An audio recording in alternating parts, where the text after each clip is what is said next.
The prophets of God had spoken true. The people of God were defeated, the nation destroyed, and many people were exiled, carried off to Babylon to serve their enemies. Living in exile would last for 70 years.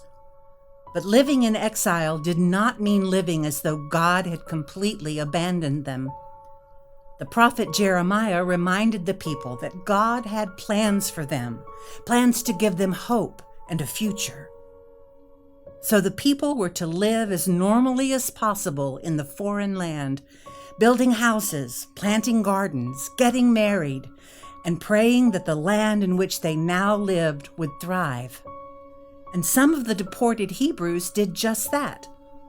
Rather than cowering in fear, they excelled before both God and man, and God elevated them to important positions of leadership in Babylon.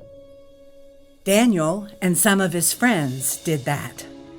These faithful Hebrews, Shadrach, Meshach, and Abednego, rose to positions of prominence, but held firmly to their beliefs even in the midst of great adversity, remaining faithful even in the face of death in a fiery furnace. Daniel saw his friends' faithfulness, and when he faced a test of his own faith, he was emboldened by their witness. Living in a foreign land means living by the laws of the land, the laws of the Medes and Persians in this case. A legal code so well known that its name became a standard phrase that meant a law that was unalterable. And unalterable it was.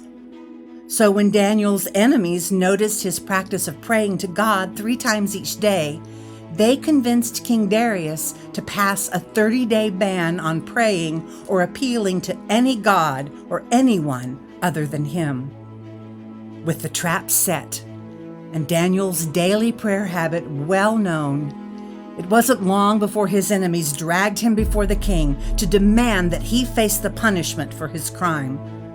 Throw him in the lion's den and roll a stone in front of the entrance to seal his fate. Darius soon realized he had declared a law that his trusted servant could not keep.